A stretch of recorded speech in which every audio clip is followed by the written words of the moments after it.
मंजिल उन्हीं को मिलती है जिनके सपनों में जान होती है, पंखों से कुछ नहीं होता, हौसलों में उड़ान होती है।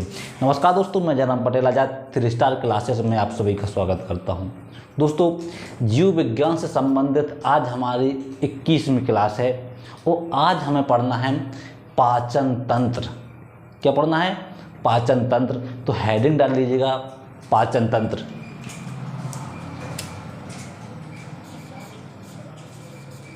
पाचन तंत्र दोस्तों, इंग्लिश में इसे डाइजेस्टिव सिस्टम कहते हैं।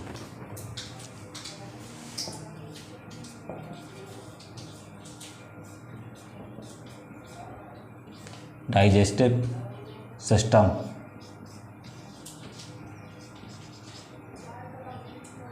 क्या कहते हैं? डाइजेस्टिव सिस्टम कहते हैं। देखिए, आखिर पाचन होता क्या है, इस तरह समझने का प्रयास करिए कि आम भाषा में इस कोई व्यक्ति है, कोई जीव है, कोई जंतु है, कोई भी है, वह जब भोजन को ग्रहण करता है तो किस रूप में करता है? कार्बनिक पदार्थ के रूप में ग्रहण करता है, जटिल कार्बनिक पदार्थ के रूप में ग्रहण करता है। और इस जटिल कार्बनिक पदार्थ को सरल करना, छोटे छोटे अणुओं में विभक्त करना ही क्या कहलाता है? पाचन कहलाता है। और इसे हम एक क्रिया के रूप में देखें तो यह संपूर्ण क्रिया क्या कहलाती है? पाचन क्रिया कहलाती है। तो देखिएगा, पाचन क्रिया, पाचन क्रिया देखिए होती क्या है। वह क्रिया, जैसे परिभाषा तौर पर देखें कि वह क्रिया जिसमें भोजन के रूप में ग्रहण किए गए जटिल कार्बनिक पदार्थों को सरल और छोटे अणुओं में परिवर्तित करना ही क्या कहलाती है? पाचन क्रिया कहलाती है। देखिए, किसे? भोजन को, है ना। भोजन किस रूप में ग्रहण करते हैं? जटिल कार्बनिक पदार्थों में, जटिल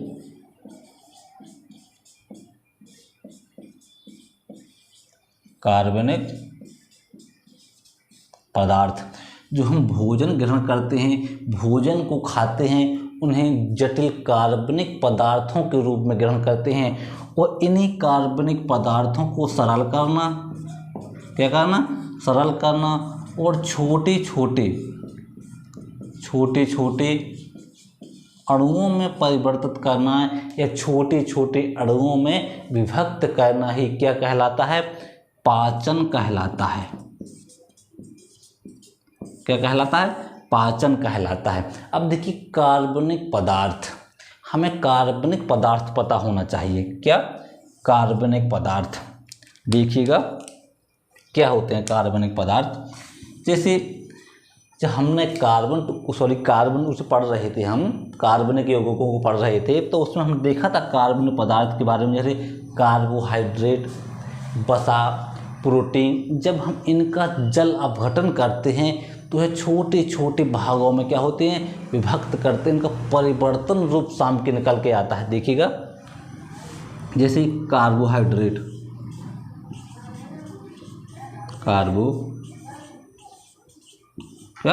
कार्बोहाइड्रेट।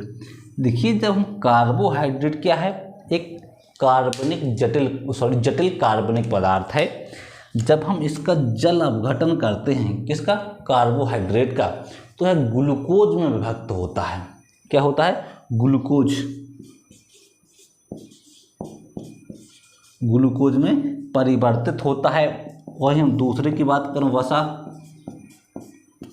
वसा वसीय अम्लों में परिवर्तित होता है। किसमें?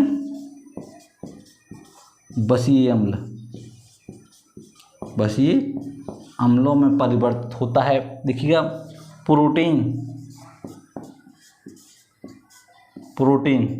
प्रोटीन का जल अपघटन करने से अमीनो अम्ल में परिवर्तित होता है। किसमें? अमीनो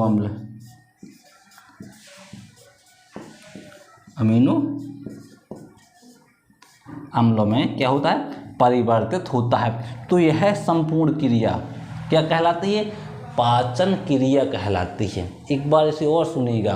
देखिए, वह क्रिया जिसमें ठीक है भोजन के रूप में ग्रहण किए गए जटिल कार्बनिक पदार्थों को सरल करना और छोटे अणुओं में परिवर्तित करना ही क्या कहलाता है, पाचन कहलाता है। जब हम कार्बनिक पदार्थों की बात करते हैं जैसे कार्बोहाइड्रेट, वसा, प्रोटीन, जब इनका जल अपघटन होता है तो कार्बोहाइड्रेट ग्लूकोज में परिवर्तित हो जाता है, वसा वसीय अम्लों में परिवर्तित हो जाता है और प्रोटीन अमीनो अम्ल में परिवर्तित हो जाता है। दोस्तों अध्ययन की दृष्टि से पाचन तंत्र को 2 भागों में बांटा गया है। कितने भागों में बांटा गया? अध्ययन की दृष्टि से 2 भागों में बांटा गया है। एक तो आहार नाल और दूसरा आता है पाचन ग्रंथियाँ। थोड़ा देख लीजिएगा, अध्ययन की दृष्टि से कितने भागों में बांटा गया है? 2 भागों में बांटा गया है। पाचन तंत्र, पाचन तंत्र को कितने भागों में बांटा गया है? 2 भागों में बांटा गया है। एक तो है हमारी आहार नाल, क्या आहार नाल, और दूसरी है पाचन ग्रंथियाँ। पाचन ग्रंथियाँ क्या है? आहार नाल और पाचन ग्रंथियाँ। देखिए अगर हम आहार नाल की बात करें, किसकी बात करें? आहार नाल की बात तो इसी थोड़ा यहीं परिभाषा करके लिख लीजिए, देख लीजिएगा कि आहार नाल होती क्या है। देखिए कोई भी जीव है, जैसे मनुष्य है या कोई भी जीव है, इसके मुंह से लेकर गुदा द्वार के बीच एक लंबी नली होती है जिसे आहार नाल कहते हैं। कभी कभार इसकी लंबाई पूछ लेता है तो इसकी लंबाई 6 से 9 मीटर तक होती है। कितनी होती है? 6 से 9 मीटर तक ये आहार नाल होती है। अर्थात मुख से लेकर गुदा द्वार के बीच एक लंबी नली होती है जिसे आहार नाल कहते हैं और इसकी लंबाई कितनी होती है? सामान्यतः 9 से 6 मीटर होती है। दोस्तों आहार नाल को हमने 4 भागों में बांटा। देखिएगा कितने भागों में बांटा? इसे हमने 4 भागों में बांटा। देखिए एक हमारी मुख गुहा, दूसरा है ग्रास नली, तीसरा अमाशय और चौथा है आंत।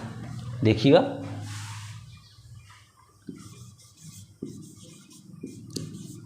मुख गुहा, ग्रास नली, अमाशय और आंत। क्या? मुख गुहा, ग्रास नली, अमाशय और आंत। देखिएगा अगर हम मुख गुहा की बात करें तो इसके भी कुछ भाग होते हैं, जैसे दांत हुए, जीभ हुई, है ना, ग्रासनी हुई। तो इसे भी हमने मुख गुहा को कितने भागों में बांटा? 3 भागों में बांटा। जैसे दांत, है ना, जीभ, ग्रासनी, क्या? दांत, जीभ और ग्रासनी, इन सब के बारे में हमें देखना है। देखिए अगर हम वहीं पाचन ग्रंथियों की बात करें तो इनमें आता है हमारी लाल ग्रंथि हुई, है ना, यकृत हुई, है ना, अग्नाशय हुआ, जठर ग्रंथि हुई। ये सब क्या आता है? ग्रंथियों में आता है। देखिएगा लार ग्रंथि,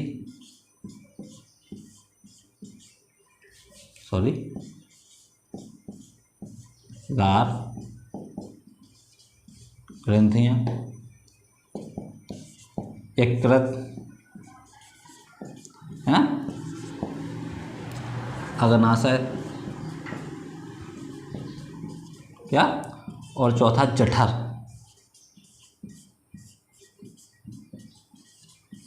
कौन सा? जठर ग्रंथि। तो ये क्या है? हमारी ग्रंथियां हैं। इनके बारे में हमें थोड़ी थोड़ी जानकारी होना चाहिए कि यहाँ से किस प्रकार से क्वेश्चन जो है अभी तक पूछे गए हैं। और जहाँ तक की बात करें कि पाचन तंत्र से जो क्वेश्चन पूछे गए हैं, इनका सबसे प्रथम टॉपिक तो यहीं से बनता है मुख गुहा। कहाँ से बनता है? मुख गुहा से। देखिएगा इसके अंतर्गत दांत आते हैं, जीभ आती है ना, ग्रासनी आती है। तो कभी कभी इनके बारे में पूछ लेता है, हमें यहीं से पढ़ना प्रारंभ करना है। इनके बारे में हमें थोड़ा बारीक से जानकारी होना चाहिए। देखिएगा मुख गुहा के बारे में और देख लीजिएगा। जो मुख गुहा है, एक्चुअली मुख गुहा है क्या? देखिए जो हमारी आहार नली है, आहार नली होती क्या है? देखिए हमारे मुख से लेकर गुदा द्वार के मध्य एक जो लंबी नली होती है उसे हम आहार नली कहते हैं। देखिए आहार नली का जो प्रारंभिक भाग होता है उसे क्या कहते हैं? मुख गुहा कहते हैं। तो देख लीजिएगा मुख गुहा क्या है? मुख गुहा क्या है?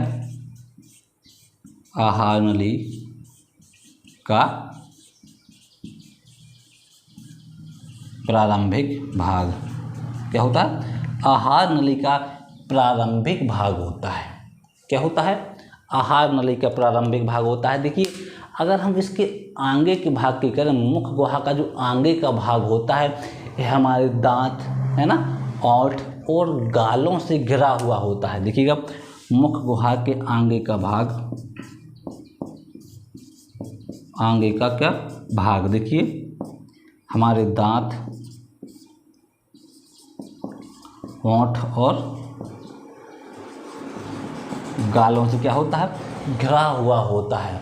वहीं हम इसके अंदर की रचना की बात करें तो मुख गुहा का जो ऊपरी तल होता है जिसे हम छत कहते हैं, अर्थात मुख गुहा की छत,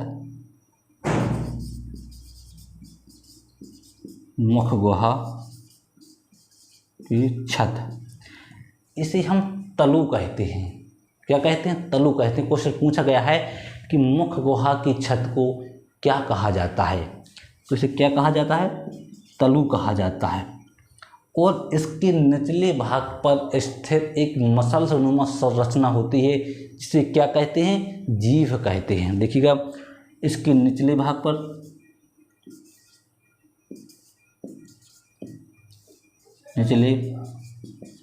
पर जीभ स्थित होती है। क्या होती है? जीभ होती है।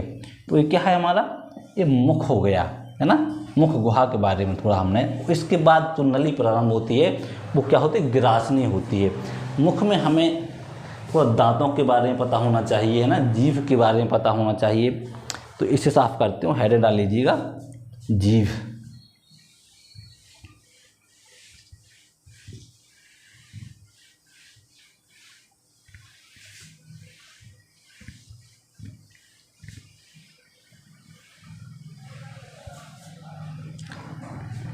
क्या है डालना है? जीभ।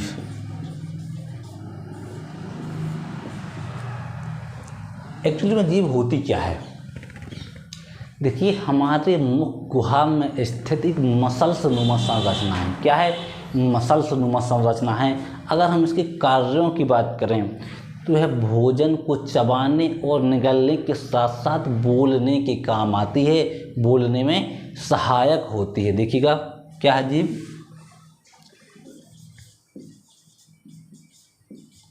मुख गुहा में स्थित, मुख गुहा की निचली परत पर स्थित क्या है? एक मसल्सनुमा संरचना है।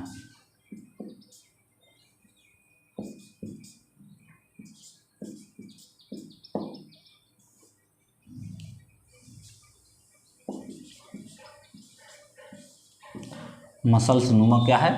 संरचना है। मुख गुहा की निचली परत पर स्थित एक क्या है? मसल्सनुमा संरचना है।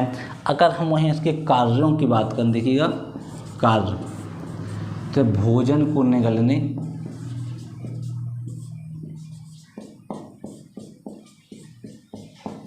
क्या? भोजन को निगलने, दूसरा चबाने और तीसरा बोलने में क्या होती है? सहायक होती है।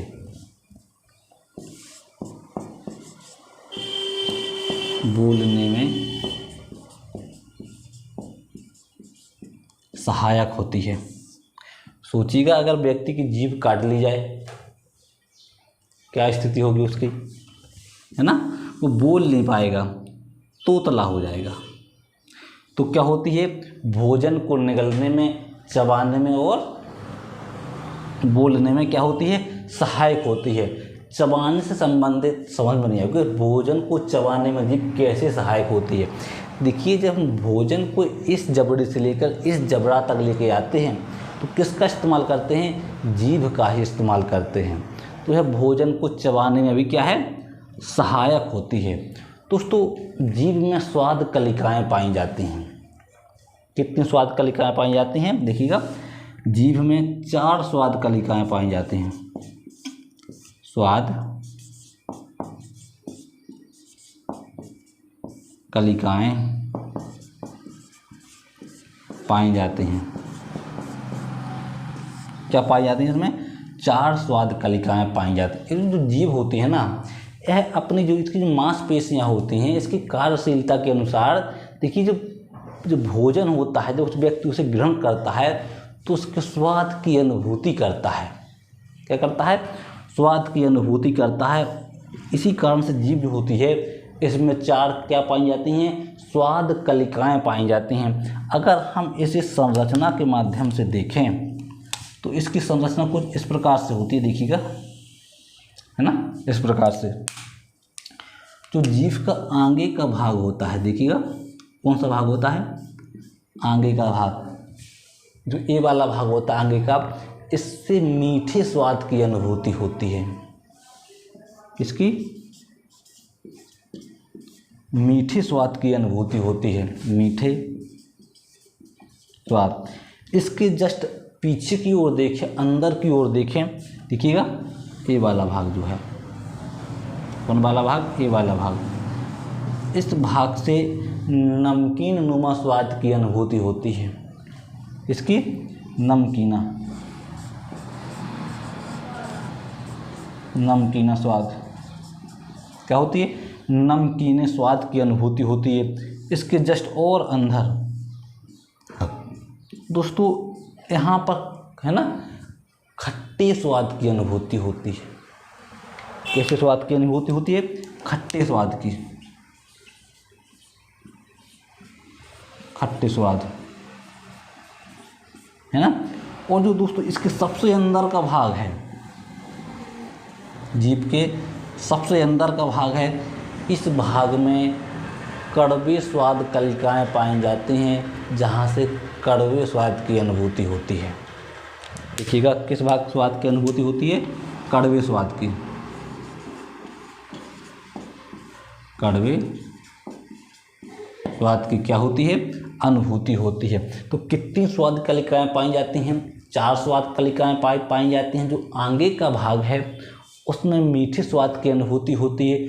उसके जस्ट पीछे नमकीनी स्वाद कलिकाएं पाई जाती हैं, जिससे नमकीने स्वाद की अनुभूति होती है। उससे जो जस्ट और पीछे है ना, यहाँ पर खट्टे पदार्थों की अनुभूति करने वाले स्वाद कलिकाएं पाई जाती हैं। अगर हम सबसे पीछे की बात करें जीभ में, तो यहाँ पर कड़वे स्वाद की अनुभूति करने वाली स्वाद कलिकाएं पाई जाती हैं। एक नोट लिख लीजिएगा, जीभ में तीखे स्वाद के लिए कोई भी स्वाद कलिका नहीं पाई जाती है। क्या होता है? जीभ में तीखे स्वाद के लिए कोई भी स्वाद कलिकाएं नहीं पाई जाती हैं। क्या होता है? तीखे स्वाद के लिए जीभ में कोई भी स्वाद कलिकाएं नहीं पाई जाती हैं। लेकिन हम जब मिर्चा खाते हैं तो हमें तीखेपन की अनुभूति होती है। वो हमें जीभ से प्राप्त नहीं होती, वो हमें गलफड़ों से प्राप्त होती है ना। किससे प्राप्त होती है? गलफड़ों से प्राप्त होती है। यहाँ जो मांसपेशियाँ होती हैं, हमें उनसे अनुभूति होती है, ना कि हमें जीभ से प्राप्त होती है।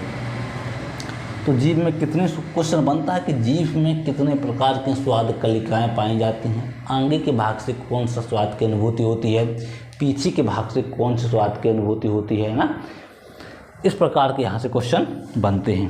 देखिएगा, अब हमारा जो नेक्स्ट टॉपिक है दांत, तो हेडिंग डाल लीजिएगा दांत। कभी कभार दांतों से भी क्वेश्चन बने हैं, तो हमें उन्हें भी पढ़ना है। क्या पढ़ना है? दांत।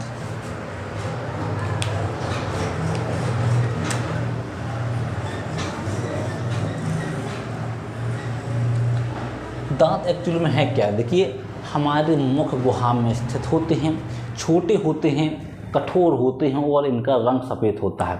तो हम यह कह सकते हैं कि हमारे मुख गुहा में स्थित छोटे, कठोर और सफ़ेद रंग की संरचना है। कैसे हैं दांत? मुख गुहा में स्थित, मुख गुहा में स्थित छोटी, कठोर और क्या है,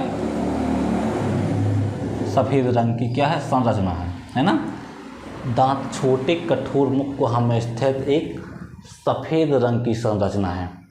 वहीं अगर हम इनके कार्यों की बात करें, जाहिर सी बात है व्यवहारिक तौर पर देखिएगा, दांतों का कार्य भोजन को काटना, भोजन को चबाना होता है ना। और जो जीव जंतु होते हैं, पशु पक्षी होते हैं, इनमें कुछ शिकार करने के लिए भी काम आते हैं, आत्मरक्षा के भी काम आते हैं। अगर हम कुछ जानवर ऐसे होते हैं जिनके लिए दांत क्या काम आते हैं, आत्मरक्षा के लिए भी काम आते हैं, लेकिन आमतौर पर देखें तो यह भोजन को काटने और चबाने के काम आते हैं। देखिएगा कार्य, भोजन को चबाने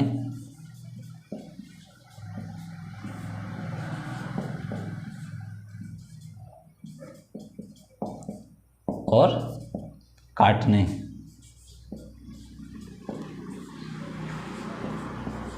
के काम आते हैं। क्या आते हैं?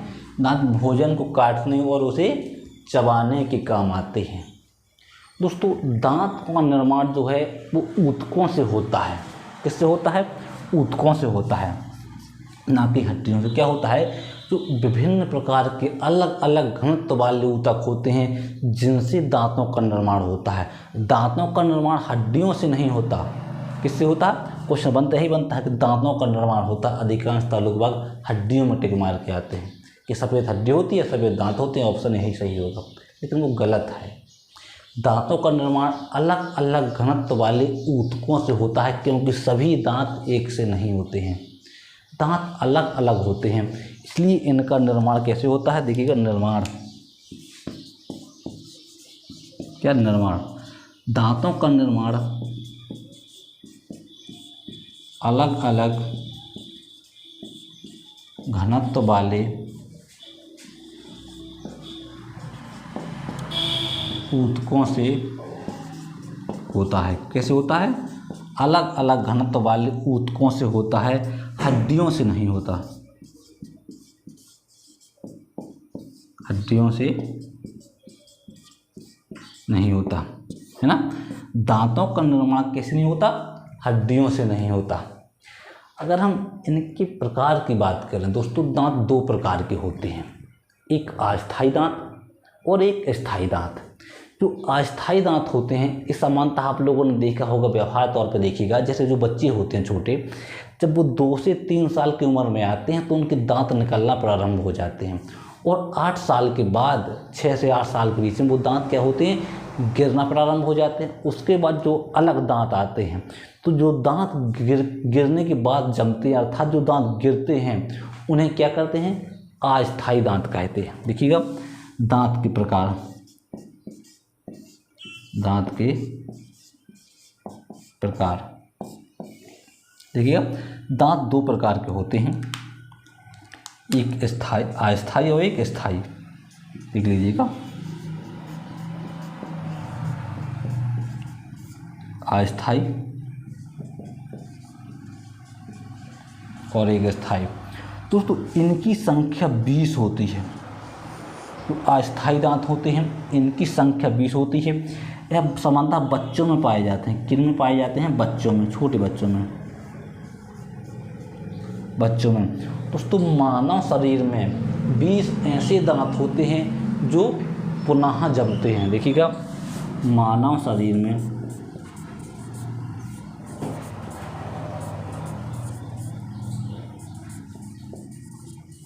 20 दांत पुनः क्या होते हैं? जमते हैं। मानव शरीर में 20 दांत पुनः जमते हैं। क्वेश्चन यहाँ से बनता है कि मानव शरीर में कितने दांत जो हैं जो पुनः जमते हैं, गिरने के बाद जमते हैं। तो ऐसे दांत कितने हैं? 20 दांत ऐसे होते हैं। देखिए, वहीं हम, है ना, स्थायी दांतों की बात करें तो स्थायी दांतों की संख्या कितनी होती है? 16 होती है। कितनी होती है? 16 स्थायी दांत होते हैं। और जो स्थायी दांत होते हैं यह 4 प्रकार के होते हैं। कितने प्रकार के होते हैं? 4 प्रकार के। कौन कौन से नाम सुन लीजिएगा, इसके बाद लिखते हैं। क्रांतक, जंदनक, अग्र चबड़क और चबड़क। थोड़ा देख लीजिएगा कौन कौन से दांत 4 प्रकार के होते हैं। स्थायी, क्रांतक,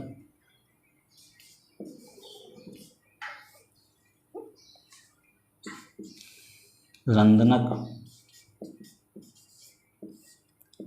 अग्र चबड़क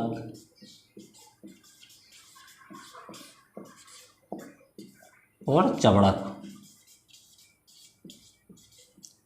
कौन कौन से? क्रांतक, रंदनक, अग्र चबड़क और चबड़क। दोस्तों इन चारों के बारे में हमें भी विस्तार से देखना है, एक एक पॉइंट समझना है हमें। विज्ञान से जुड़ा हुआ हमें एक एक पॉइंट आना चाहिए। अब हम इन्हें साफ करते हैं। देखिएगा क्रांतक, रंदनक, अग्र चबड़क और चबड़क के बारे में देखेंगे, है ना, संरचना के माध्यम से। चलो इसे साफ करते हैं।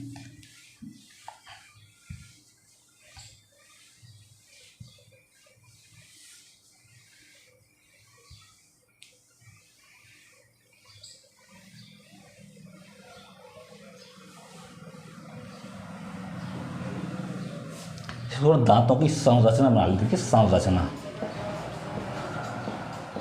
क्या है? संरचना कुछ इस प्रकार से, है ना।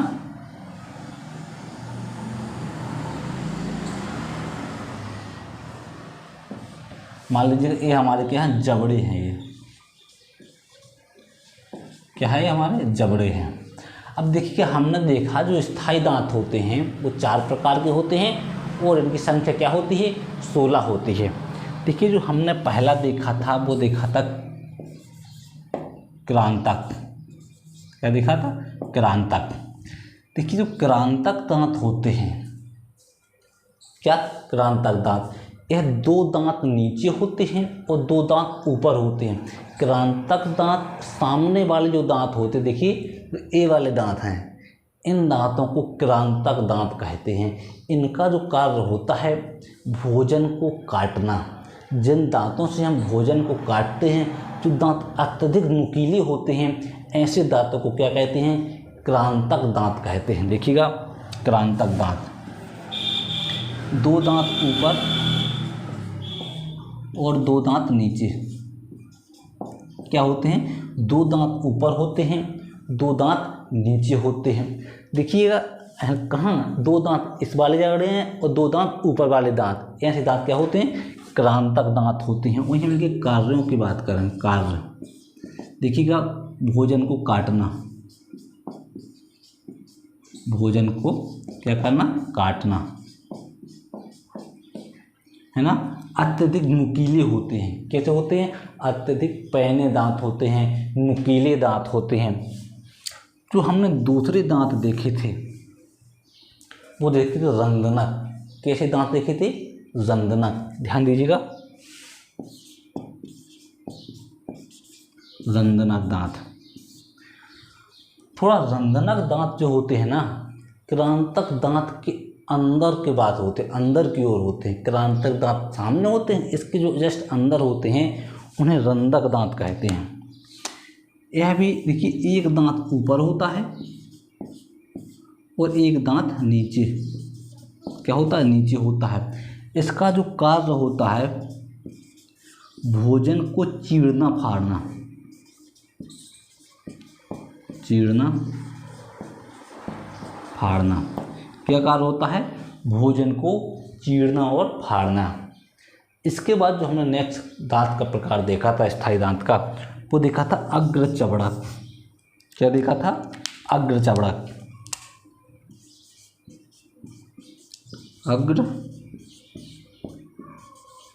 अग्र चबड़क। दोस्तों जो अग्र चबड़क दांत होते हैं यह 2 दांत ऊपर होते हैं और 2 दांत नीचे होते हैं। देखिएगा, 2 दांत ऊपर और 2 दांत नीचे। इनका जो कार्य होता है, सामान्यतः कार्य होता है, दांतों का क्या कार्य होता है? भोजन को काटना, महीन करना, पीसना, है ना, वही कार्य इसका है। भोजन को महीन करना,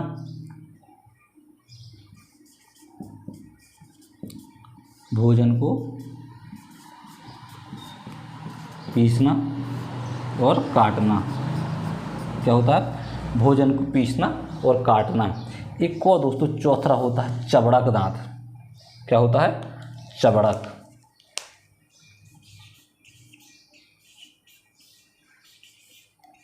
चबड़क। चबड़क दांत में क्या होता है कि 3 दांत ऊपर होते हैं और 3 दांत नीचे होते हैं। क्या होता है? चबड़क दांत में 3 दांत ऊपर होते हैं, 3 दांत नीचे होते हैं। चबड़क दांत, दांतों के सबसे अंत में जो दांत पाए जाते हैं उन्हें, जो हमारे ये जबड़े होते हैं ना, इन जबड़ों के अंत में जो दांत पाए जाते हैं उन्हें क्या कहते हैं? चबड़क दांत कहते हैं। और कैसे होते हैं? 3 दांत नीचे वाले जबड़े में पाए जाते हैं और 3 दांत ऊपर वाले जबड़े में पाए जाते हैं। और इनका कार्य भी ये होता है भोजन को महीन करना। भोजन को महीन करना, महीन करना। क्या करना? भोजन को महीन करना। अब देखिए थोड़ा संरचना में देखिएगा और अच्छे तरीके से समझ में आ जाएंगे दोस्तों। जैसे ये हमारे आगे का भाग है। कौन सा भाग है? मान लीजिएगा ये हमारा जबड़ा है, नीचे का जबड़ा है, ये वाला जबड़ा। और इसमें जो ये 2 दांत हैं, है ना, ये 2 दांत हैं। इन्हीं दांतों को, जैसे इस तरफ क्या है, ये 2 दांत हैं, देखिएगा 2 दांत। ये कौन से दांत हैं? ये क्रांतक दांत हैं। कैसे दांत हैं? क्रांतक दांत। क्रांतक दांत। ये 2 दांत नीचे हैं और 2 दांत ऊपर भी हैं। इसके बाद जो दांत प्रारंभ होते हैं, इन दांतों को, इसकी संख्या 1 होती है। इसे रंदनक कहते हैं। क्या बोलते हैं इसे? रंदनक। रंदनक। यह दांत भी एक नीचे होता है और एक ऊपर वाले जबड़े में होता है।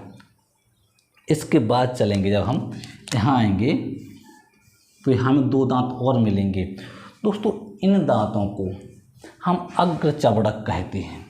क्या कहते हैं? अग्र चबड़क। यह 2 दांत नीचे होते हैं और 2 दांत ऊपर होते हैं। इससे थोड़ी और आगे चलेंगे तो हमें यहाँ 3 दांत मिलेंगे, जिन्हें हम चबड़क बोलते हैं। क्या बोलते हैं? चबड़क बोलते हैं। क्या बोलते हैं? चबड़क बोलते हैं। वही हमारे शरीर का अंदर का भाग आ गया, यानी ये हमारा जबड़े हैं। इस जबड़े की जो अंदर का भाग होता है उसे क्या कहते हैं? चबड़क दांत कहते हैं। इनकी संख्या कितनी होती है? 3 होती है। अब देखिएगा, थोड़ा इन्हें काउंटिंग कर लीजिए, गिनती कर लीजिएगा। देखिए 3 दांत ये हैं चबड़क दांत। 2 दांत ये हैं, कितने हो गए? 5। 1 दांत रंदनक और 2 दांत क्रांतक। इनकी संख्या कितनी होगी? 8,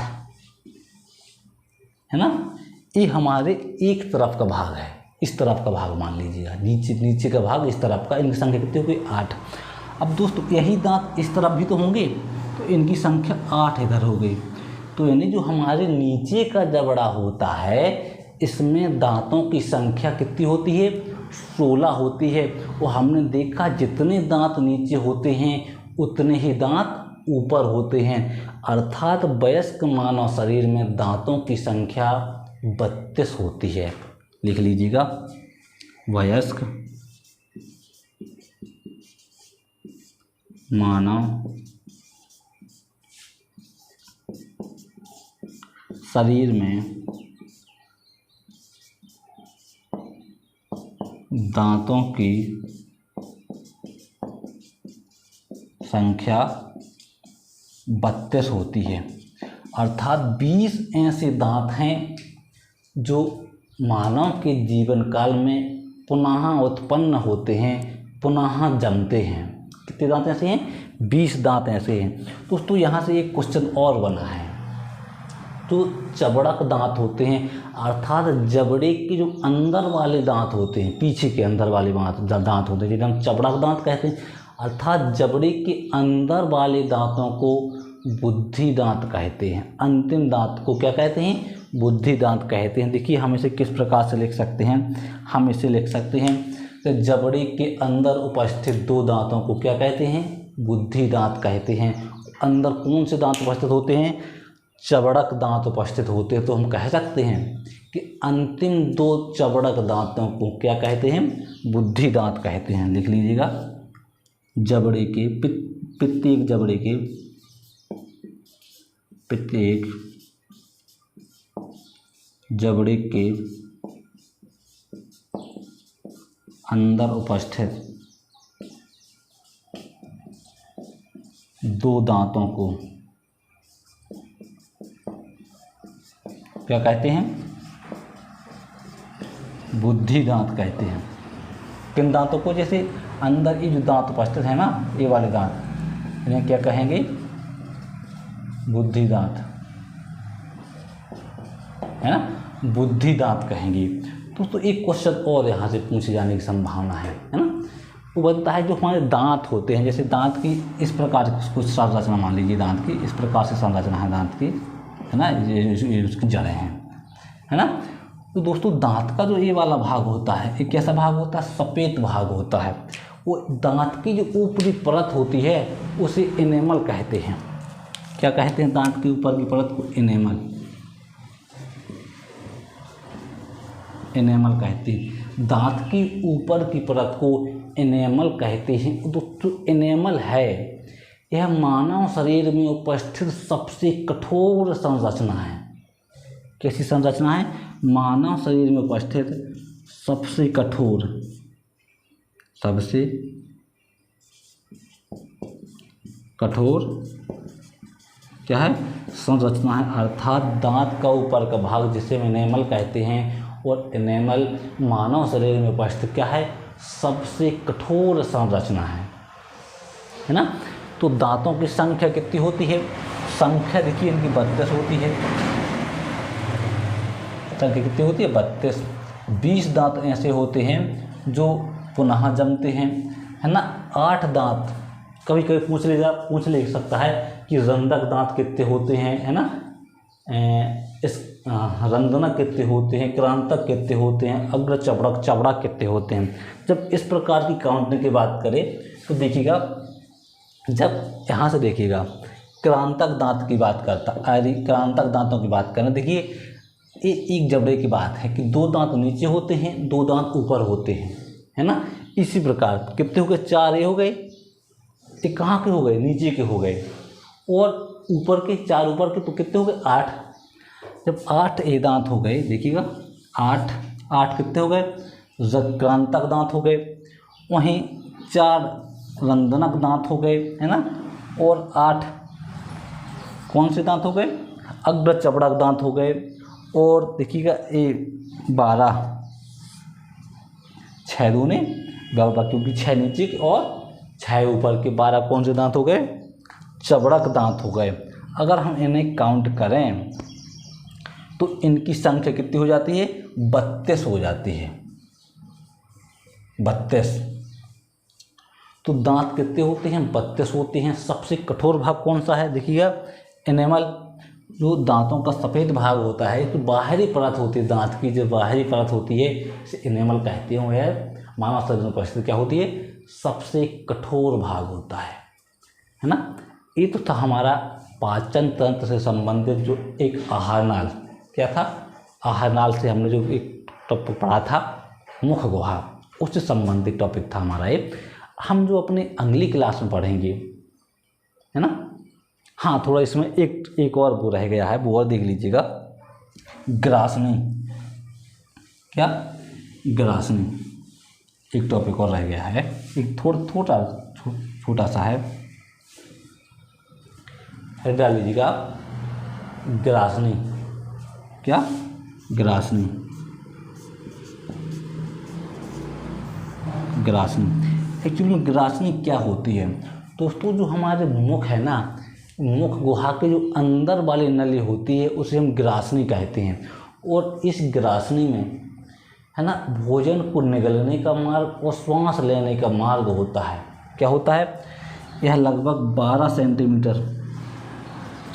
सेंटीमीटर लंबी होती है। ग्रासनी में क्या होता है? भोजन को निगलने और सांस लेने का मार्ग होता है, अर्थात सांस लेने का जो छिद्र होता है, भोजन को निगलने का जो छिद्र होता है, कहाँ होता है? ग्रासनी में होता है। तो देखिए क्या है ग्रासनी? भोजन को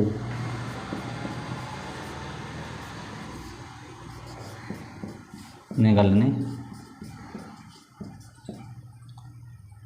का मार्ग, भोजन को निगलने का मार्ग, और दूसरा सांस लेने का मार्ग। देखिए श्वास,